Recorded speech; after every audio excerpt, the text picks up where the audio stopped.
Hey everyone! In this video, I'm going to show you how to see your card number on Wisely app.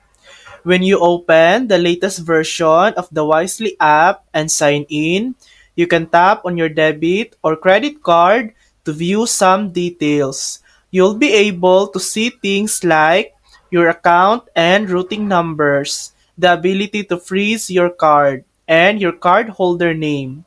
However, you will not be able to view your full card number inside the app. You will only see the last four digits. This is a security measure just like many other banking apps. Wisely hides your full card number to protect you in case someone gains access to your account.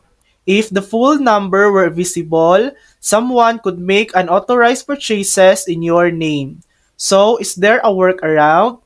No, as of now, there's no way to view the full card number in the Wisely app.